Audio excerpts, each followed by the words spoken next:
Hey, what's happening, guys? What's going on? You guys have tuned into Rules for Rebels. Today is Thursday, January 12th, 2023. Today is a big day. We get the CPI numbers later on this morning.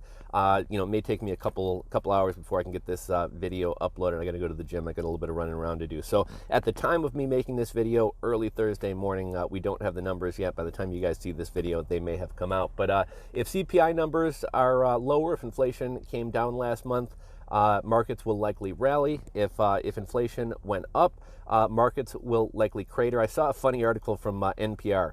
The article was titled, "Inflation is Easing Even If It Doesn't Feel That Way." And the first line of the article starts out, "Inflation likely eased last month, but prices are still climbing at a rapid rate, squeezing people's pocketbooks and crimping their quality of life." How is that? Inflation is down, even if all the prices are still going up. Doesn't make a whole lot of sense to me. We're going to be talking about KB Homes and the huge amount of cancellations on new home builds. We're going to be talking about Ford expecting major layoffs, T-Mobile's considering buying Ryan Reynolds Mint Mobile, and kind of the headline story of today's video is the return to the office. We're seeing more and more large companies making people come back into the office 3 days a week, 4 days a week, 5 days a week, even full-time. Starbucks is the newest employer making headlines for bringing people into the office, but there are a host of other companies bringing people back into the office as well. Now, before we get started with today's video, shout out to the sponsor of today's video, Quick Fix Synthetic Urine. If you find yourself needing to pass a drug test, turn to Quick Fix. The Quick Fix 6.3 synthetic urine kit comes with a 2-ounce bottle of synthetic urine, a heating pad, a temperature strip, and other accessories to help you pass your urine test. In addition to synthetic urine, they also have a mouthwash to help you pass mouth swab drug tests and a shampoo to help you pass hair follicle tests. They offer fast shipping, so you can get it in a pinch, and they have a 100% customer satisfaction guarantee. Check the link in the description below to where you can pick up a bottle of Quick Fix, their mouthwash, or their shampoo. And without further ado, let's get into today's video. So yesterday, the Dow was up 268 points, NASDAQ up 189%, S&P 500 up a little over 1%. Crypto appears to be rallying. I'm not really clear on why. Bitcoin up almost 4% to 18,100, at least last night when I was pulling my stats. Ethereum up 5%, BNB up 10% on the week. Let's talk about this NPR article, because that's a big story today is, we're getting the CPI numbers. So, hilarious. NPR article titled, "Inflation is Easing Even If It Doesn't Feel That Way." And again, the first line of the article was, "Inflation likely eased last month, but prices are still climbing at a rapid rate, squeezing people's pocketbooks and crimping their quality of life." How is inflation down if everything you're buying costs more money? Seems like an oxymoron to me. Prices are going up because some unelected private bank, so inflation is down because some unelected private bank tells me it's down, despite the fact that the cost of goods and services are all going up. And that's kind of the new inflation that's hitting everybody, is the service inflation, everything from haircuts to house painting. Let's move into real estate. KB Home stock price dropped sharply in after hours yesterday. If we look at the number of cancellations on new home builds, last month, 68% of new home builds were canceled. That's shocking, and it's up from Q4 of last year when cancellations were at 13%. 2021, 13% of people were canceling their new home builds. This year, a year later, 68% of new home builds are being canceled with KB Homes. Forbes had an article yesterday expecting major layoffs in 2023. Even BlackRock laying off employees. BlackRock laying off 500 employees. Flexport laying off 20% of their staff. I kind of touched on this one in the intro. But T-Mobile is considering buying Ryan Reynolds Mint Mobile. Are any of you guys Mint Mobile customers or Mint Mobile subscribers? What do they got? Phone service for like $15 a month or something like that? I've always been curious about it, but I've just never felt like switching providers. Yesterday we talked about how there are egg shortages. Costco and Walmart, people are freaking out because they're out of eggs. Well, apparently in California, egg prices have skyrocketed 550%. But don't worry, inflation is coming down. And this really sucks because a lot of people like eating eggs, and eggs are a cheap source of protein. So, even if you decide I'm going to start buying less beef, less chicken, less proteins, egg is a cheap source of protein, but not anymore. Prices have surged 550% in California. The labor shortage problem isn't unique to the U.S. More than half of German companies report labor shortages. Microsoft is switching to an unlimited time off vacation policy. Do any of you guys at your job have unlimited vacation time? It seems like this became like a really common thing about 10 years ago. Do you like it? Do you hate it? I'd love to hear from you guys. Drop a comment down below. What studies have actually shown, and I've actually talked to people, I've actually kind of conducted a few of my own little studies on social media about this. What actually winds up happening with unlimited vacation is people feel bad about taking unlimited vacation.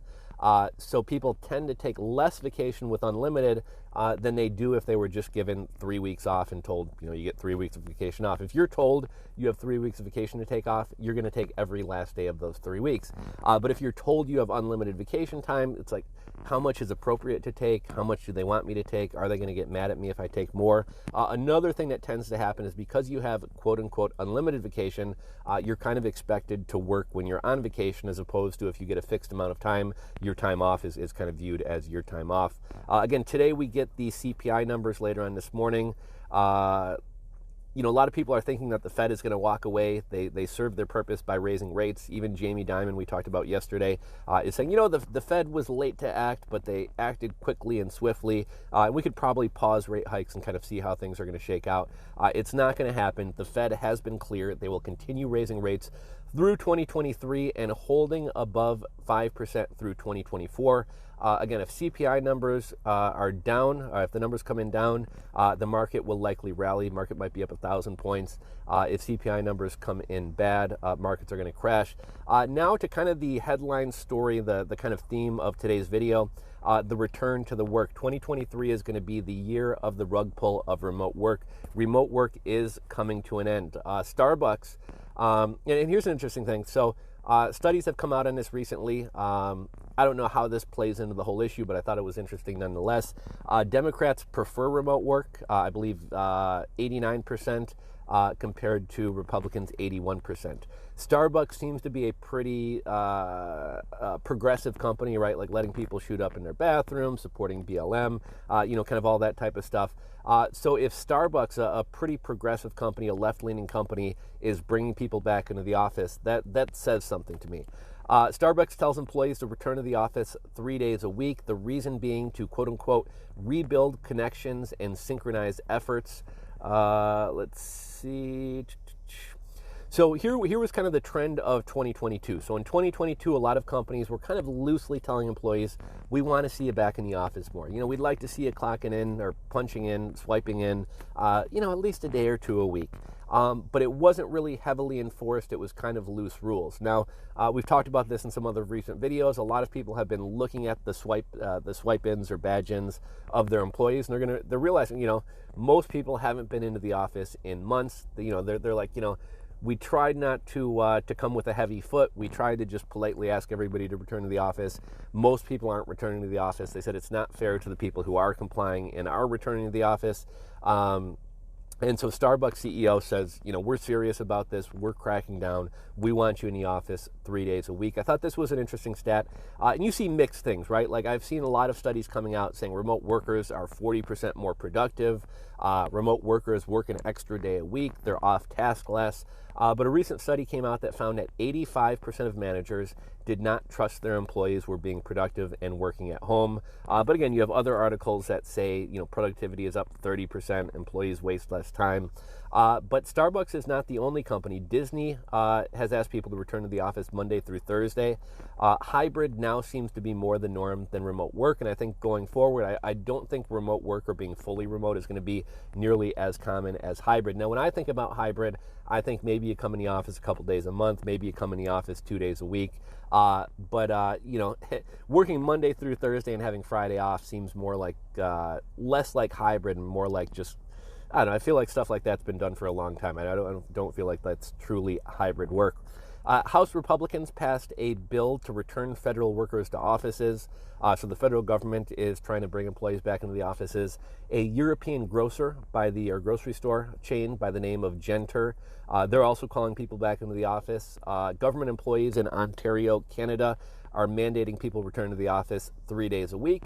In New York City, we're seeing subway usage at about 60% 67% of the rates of pre-beer cough levels. In London, they actually have more people coming to the office. The Tube has returned to 86% of pre-Mexican beer cough levels.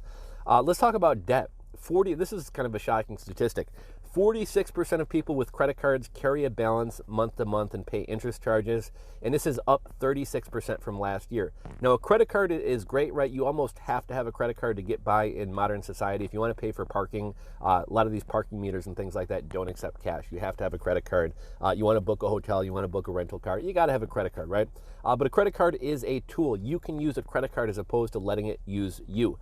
Use the credit card, earn your points, use the convenience of it, but pay it off at the end of the month. But we're finding 46%, almost half of people are carrying a balance from month to month. And as inflation continues to worsen, people aren't necessarily getting in debt because they're taking Disney vacations and buying flat screen TVs, though a lot of people are, right? 20% of people going to Disney World, which on average costs $5,700, don't have the money and are putting it on a credit card. But as inflation winds up beating us down, as Americans become more tapped out, more people are relying on credit cards for gas and food and just everyday expenses. And 46% of people are carrying a balance. What did we say in the video the other day? The average credit card interest rate is 19.9% or something like that. Store cards over 30%. So kind of scary. This is the largest increase we've seen in 20 years. This is purely anecdotal, but I'm seeing more anecdotal Reddit real estate posts about flippers who are underwater on homes. There's dozens of them every day, but I saw one the other day. A guy bought a house for $250,000. Contractor stole some money from him. Home prices have cratered, so he can't sell the home and get the $250,000 he owes out of it. He also can't rent the home because the rent won't cover his nut, right? The rent won't cover his mortgage payment, PMI, taxes, insurance, whatever else. So pretty much he said his only option right now is a short sale, and we're going to see a lot more of this. We've also learned that housing is unaffordable for half of renters in the USA. Layoffs, and then here's kind of another story. Layoffs mean even more empty office space, compounding an already huge problem in the commercial real estate space. Credit Suisse, the bank, is cutting bonuses 50%. Next story, over 8,000 troops were kicked out of the military over the thing in your arm mandate. The Pentagon has since removed the thing in your arm mandate, but we still don't know if these 8,000 troops will be allowed back in. If I were one of the military who got kicked out, I don't know that I'd be too keen to go back to somebody who, wanted to get rid of me because I didn't want to take the thing. But the military missed recruitment goals by 15,000 last year. I believe it's going to be 30,000 this year. It seems we're gearing up for a war with China. It seems we're on the precipice of a war with Russia. All the while, we have nobody in the military. Nobody wants to go into the military. The other day, a 21-year-old football player died suddenly walking to class. Healthy young 21-year-old. And isn't it weird how we're seeing all these young, healthy people, even athletes, just dying? Dying quickly. And what are the causes of these sudden deaths? I see all these articles in the media. Hot weather can cause you to die suddenly. Cold weather can cause you to die suddenly. Gardening, touching soil can cause you to die suddenly. Shaking your duvet too hard. Sex can make you die suddenly. Climate change, or even getting excited about a good grade on a test. Seems weird to me. I don't know about you guys. So the other day we talked about how the Biden administration wanted to ban gas stoves. The American Gas Association says that this is not following science to ban gas stoves. Restaurants also say that they'll be hurt by this, and I think most consumers prefer cooking with a gas stove. Would it be the end of the world if I had to get an electric stove? No, but I prefer gas. And one nice thing about gas is when the power goes out, your gas stove will still work. What the American Gas Association is saying is it makes more sense to just get a vent hood above your stove so that all these gases and things like that being released are sucked up. It makes more sense to focus on ventilation than it does getting rid of gas stoves entirely. And then we talked briefly yesterday. I haven't had much time to really dive into this story, but we talked about how the FAA's computer systems went out yesterday. We talked about this continuing trend of us seemingly being unable to manage complex systems. And several hours after a ton of domestic flights in the U.S. were grounded because of this, we learned that Canada suffered the same outage. There's questions about whether this was a hack. or what exactly is going on. But that is today's video for you guys. As we mentioned at the beginning of the video, you need to pass a drug test. Visit our sponsor, Quick Fix, link in the description box below. If you guys enjoyed today's video, do me a favor, hit that thumbs up button down below the video. If you guys enjoyed the video, hit that subscribe button, make sure to ring the bell. And as always, I would love to hear your guys' thoughts, opinions, comments, anything you have to say about anything we've discussed in today's video. As always, thank you guys for watching, and I'll catch you on the next video.